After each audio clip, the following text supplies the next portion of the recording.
Okay. Macam ni, kalau kau tengok rata, dia besarnya sama lebih kurang kan? Bermakna kawasan situ bukan kawasan angin kuat dan bukan kawasan tinggi yang angin dia bukan yang untuk meniup dengan kencang pokok tu. Sebab kalau urat yang macam ni, kau tengok kanan kiri dia gini kan.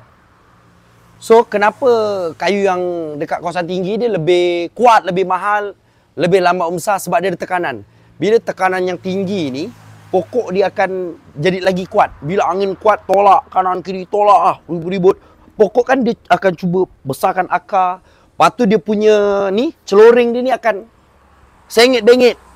Sebab dia tolak sana, tolak sini. So kalau kau tengok sini dengan sini kan kita nampak kerasnya level mana. So angin bertolak kat belah mana? Tengok sebelah sini, tengok sebelah sana. Kan dia urat dia kan lari kanan kiri. Dia tak rata. Sebab tu yang ini jauh lebih tinggi harga daripada yang sebelah. Dia kalau nak tengok pokok mudah je. Kalau nak tengok pokok tu adalah pokok keras, kuat, lebih kuat daripada kawan yang sebelah-sebelah. Tengok urat sengit-bengit cukup. So dia kat kawasan tinggi yang ditiup, dia akan nak kuatkan.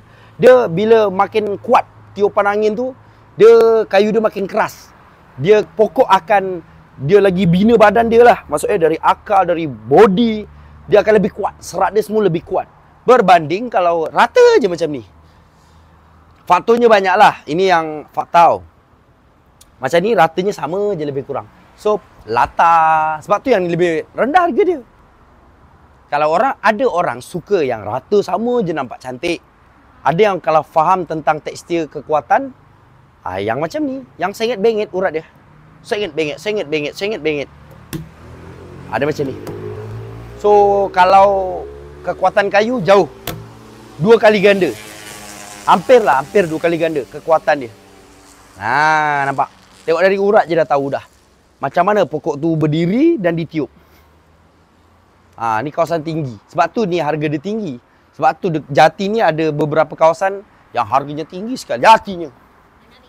Boleh. Kat mana? Sini. Boleh. Jom. Big Boss.